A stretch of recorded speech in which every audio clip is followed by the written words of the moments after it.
Mm.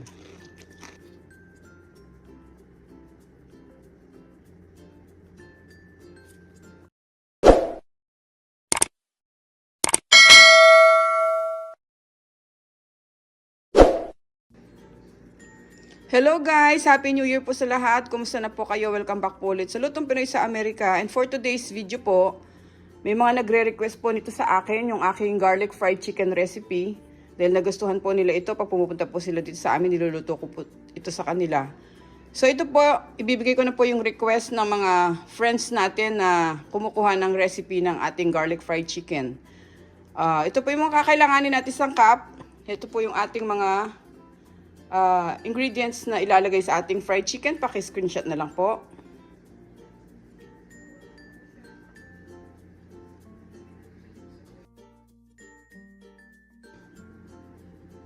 Yan. Sa mga bago po dito sa aming channel, sana po mag-subscribe kayo sa Lutong Pinoy sa Amerika at pakicheck nyo po yung other videos namin. Marami po kaming masasarap na recipe doon. Umpisa na po natin ang pag-brine po dito sa ating manok. Ibabad muna po natin siya sa tubig para naman po magkalasa siya hanggang sa loob. Okay? Kuha po tayo ng isang bowl. Lagyan natin ng tubig. Mga 10 cups.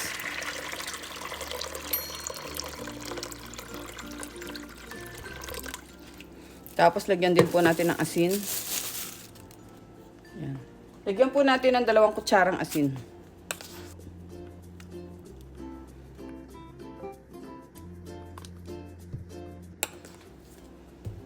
Tapos buhos natin yung yelo.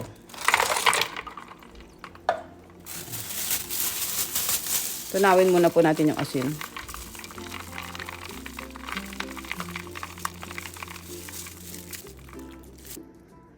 Ngayon, lagay po natin yung ating manok. Babad natin dito sa ating brining solution.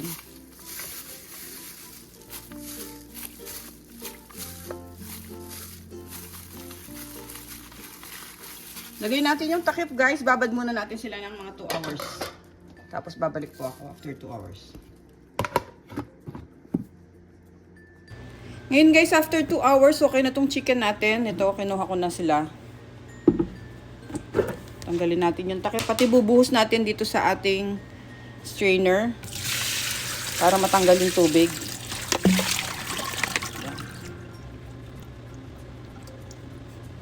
Habang hinihintay natin silang tumulo yung tubig, gawin muna natin yung ating marinade sauce.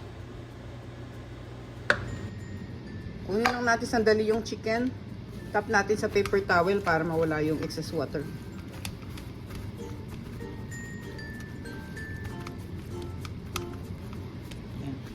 Ngayon, gawin na natin yung ating marinade sauce. Ito sa bowl. Kinuha ulit natin yung bowl. Nilinis ko na lang. Kasi maganda yun. May takip tsaka malalim siya. Maglagay tayo ng patis.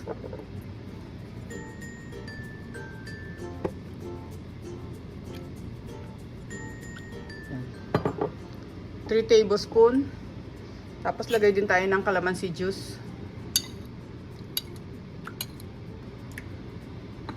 3 kutsara din. Lagyan natin yung bay leaves, yung ating garlic, at saka yung paminta. Haluin lang natin sandali ito.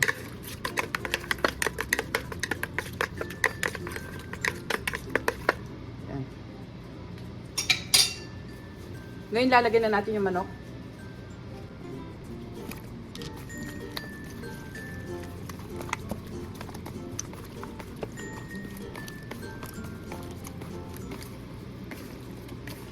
Haluin natin mabuti para sumiksik yung ating marinade sauce sa ating mga chicken.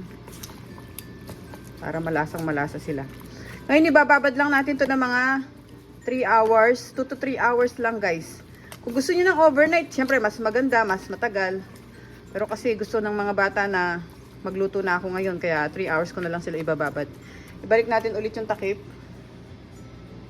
Takpan ulit natin tong ating mga chicken at maghintay tayo ng 3 hours. Habang naghihintay tayo ng 3 hours, guys, lagay muna natin sila sa ref.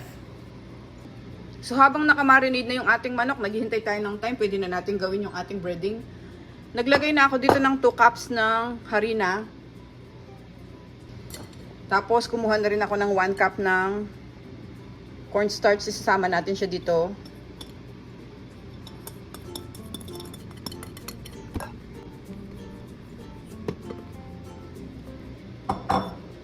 Ngayon guys, sama natin yung ating mga seasoning.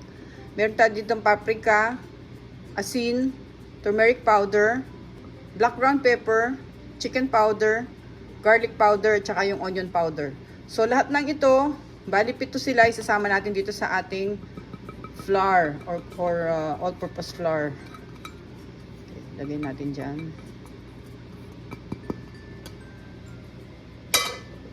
Haluin muna natin.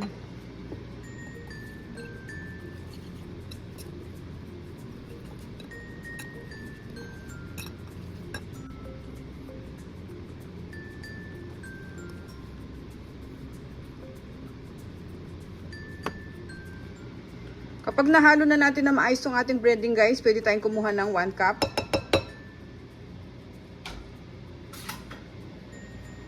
Lalagay natin ito mamaya sa ating chicken. Separate tayo ng 1 cup. Tapos ilalagay natin sa bowl.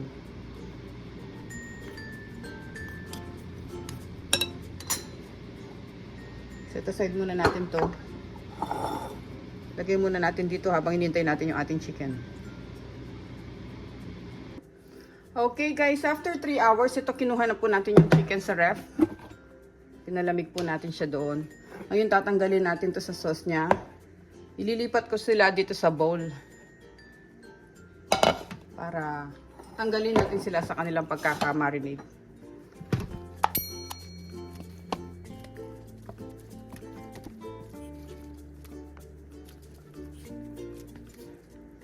Yan, lahat na i-transfer na natin. Tanggalin ko lang yung bay leaves. So, ngayon ang gagawin po natin guys, lalagyan po natin sila ng egg para mas kumapit yung ating breading. Ayan.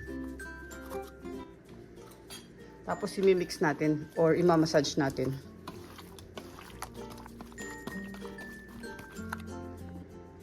Then, yung hiniwalay nating 1 cup na breading kanina, ibubuhos natin dito. Sasalin natin.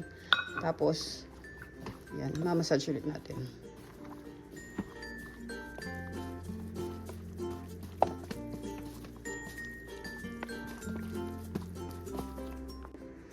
Pag ganito na itsura niya, bali ito yung magiging parang wet butter natin. Para kumapit yung ating dry breading. Okay. So, ngayon kunin natin yung dry. Ito. Lalagay natin isa-isa yung ating mga chicken. Kuha lang ako ng plate.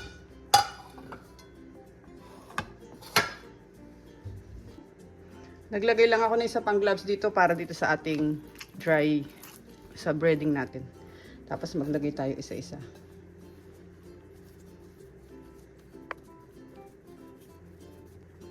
Balutin natin sila na maigi.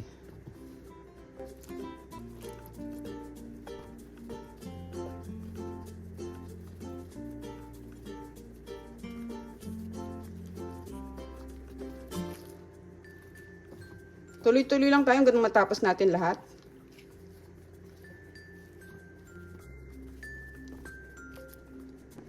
So guys, nabalutan na natin lahat. Ito na yung ating mga chicken.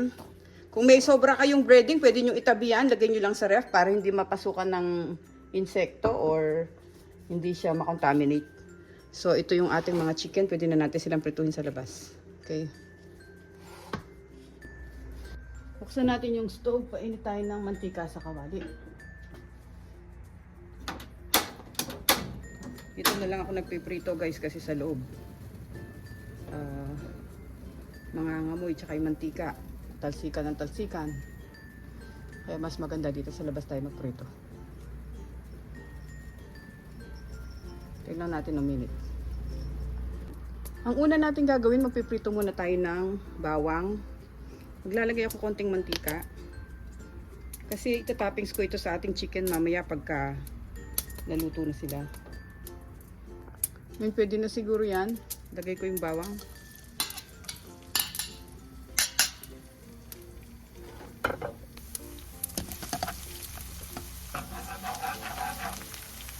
pinakamasarap pa to pandagdag lasa sa ating manok. Kasi garlic fried chicken ang ginagawa natin. Tayo lang natin sila maluto. Golden brown. Ngayon golden brown na yung ating garlic. Tanggalin na natin sila.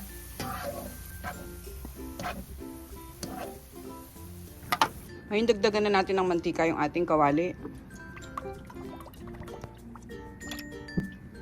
Yan, pwede na muna yan. Ngayon pwede na tayong maglagay. Mainit na yung ating mantika. Medyo hinaan lang natin ng medium heat yung ating apoy para hindi sila mabigla at maluto sila hanggang sa loob.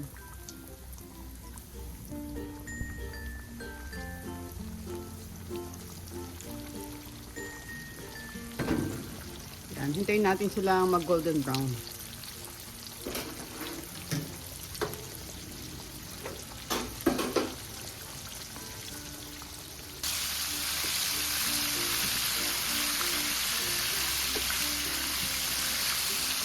Check natin ulit sila.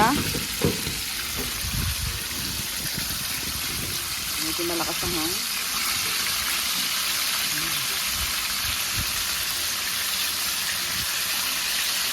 Hindi na ako nagbibigay ng oras sa inyo kasi mahirap pagka nagbigay ka ng oras tapos minsan dinudugo pa yung manok. Pero tingnan nyo guys. Diba?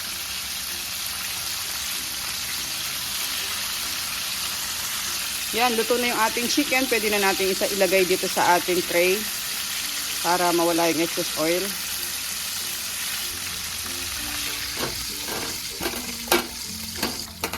Maglagay pa tayo dito sa ating oil hanggang matapos natin yung ating mga chicken. Okay?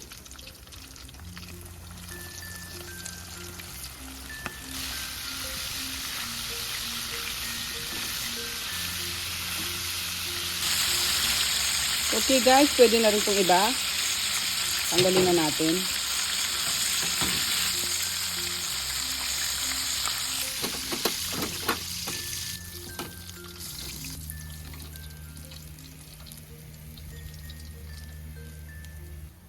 Okay po, luto na yung ating garlic fried chicken. Off na natin yung stove. At pwede na natin silang ilagay sa ating serving plate.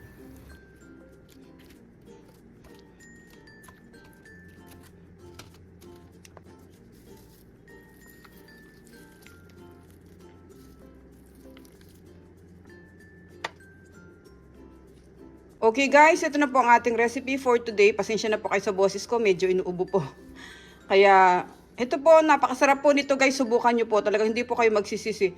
Kagaya po ng sinabi ko, mas maganda po siya kung i-marinate nyo po siya ng overnight sa ating ginawang marinade sauce. Check nyo na lang po yung ating description dun sa ating video. Thank you so much guys for watching. Sigurado po magugustuhan to ng mga anak nyo. Gayahin nyo po siya guys. Maraming salamat po sa lahat ng mga sumusuporta sa aming channel, Lutong Pinoy sa Amerika, at Happy New Year po ulit sa inyo. At huwag niyo po sanang kalimutan na mag-subscribe po dito sa aming channel sa mga bago pong bisita. Ingat po tayong lahat guys, God bless po. At maraming salamat po sa Diyos sa panibagong araw na naman po na nakalipas sa atin. Thank you so much guys. Ito na po ang ating recipe, ang ating garlic fried chicken. Thank you po. Kain po tayo guys.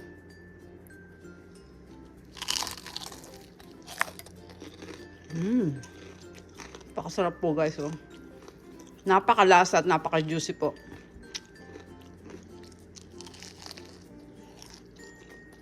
Thank you po.